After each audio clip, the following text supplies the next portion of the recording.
much like where we end up, where you started shooting at when I showed you when we were filling it with water. Fuck in the beginning. Yeah, man. So pretty much just loading the filters in.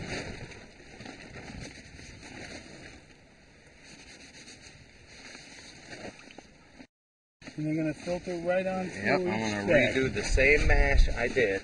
The same mash I was spinning earlier. I'm going to add some ice to it.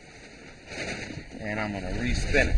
And it'll give me pretty much the same quality hash with almost the same yield as the first spin did.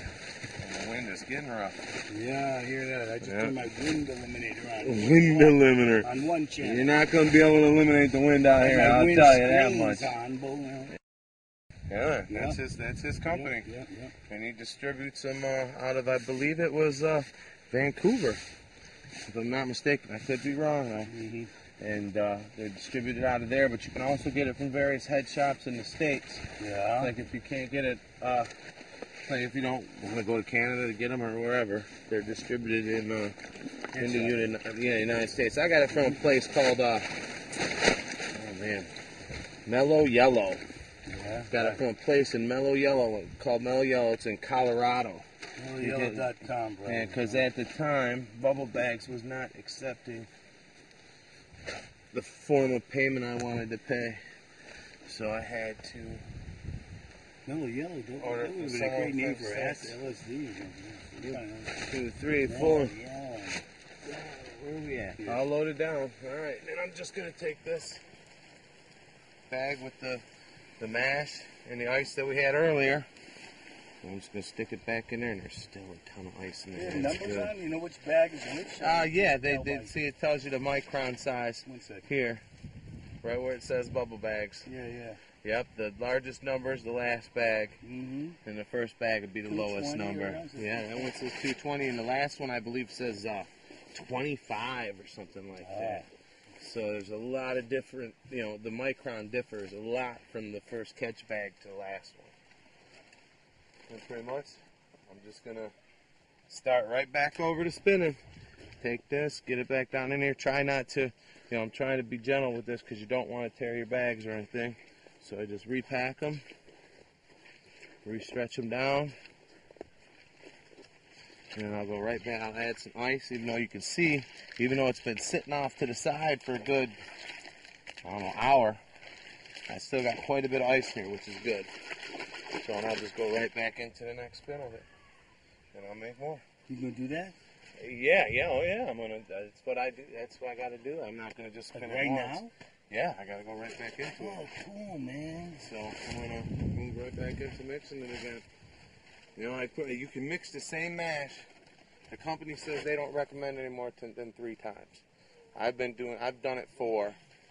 And I haven't seen much of a difference. Besides in the yield. When you get into your 4th spin, you won't get as much yield. I'm not sure if it's because, of course, your water temperature is a lot lower, or a lot higher now. After you spin it a couple times, it's hard to get it cooled down to where it was cooled down in the beginning to get more things to break off. No, I think I'm good. I'm just going to use a little bit of ice we got in the cooler, and I think I'm only going to spin it one more time. I don't think I'm doing a 3rd spin on this. Because I want to go out to the beach. I want to get down, get some things done. This right here has probably been dry for 2, 3 weeks. Oh, okay. Yeah, when can you start smoking with the?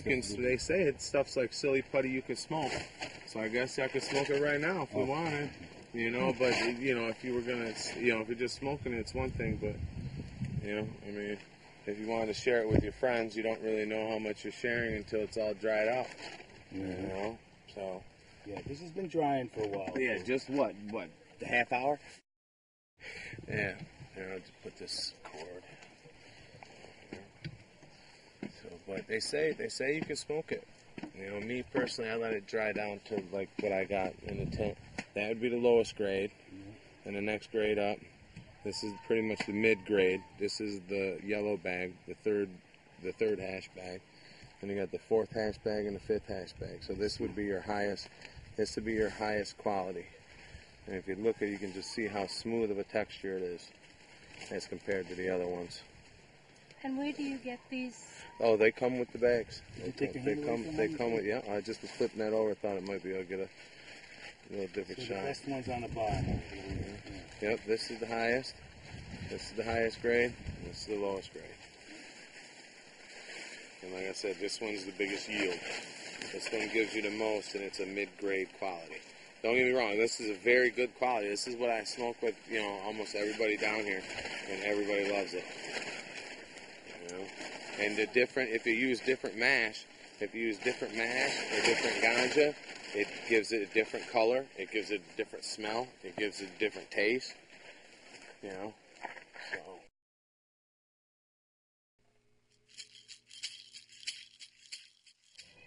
The person that has helped us remember our stories, the stories that have been passed down from generation to generation through the oral tradition of our people. And he has kept those stories alive for us. He was my mother's teacher. My mother went to school at Akwesasne, a Mohawk reservation in upstate New York.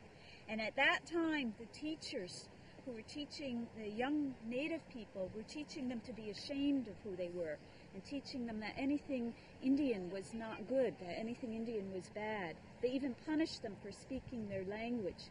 And that was going on in all the schools in that era when my mother was going to school. But Ray was a science teacher. He was teaching science at Akwesasne, and he was different. He would teach his students, and he'd say, if you study real hard, and you learn your lessons, and we finish early enough, I'll tell you stories about your culture, your traditions, your history. I'll tell you stories about the environment. And on weekends, he would take his students on trips to see what people were doing with their lives. And he said, you can do things like that with your lives as well. Don't let anyone tell you that you can't just because you're Native. He taught his students to be proud of who they were. And when he retired from school teaching, he built a museum in the Adirondack Mountains called the Six Nations Museum. It's still there. It's open in the summertime. And when Ray was directing the museum, he would have us sit down on benches just like you are now and tell us stories. And then later on, when he retired from that, his son would do the same, his son John Fadden. And sometimes John's sons would tell stories there at the Six Nations Museum. It's located in Onchayota, New York, in the Adirondacks. So thanks to Ray, one of our respected elders, we still have our stories and our traditions and our history to pass down to anybody who's interested, to our young people, to Native people, to non-Native people, anybody that wants to hear them. So thank you for bringing this with you so that we could see a picture of Uncle Ray. He's 93 years old now and lives up at Akwesasne.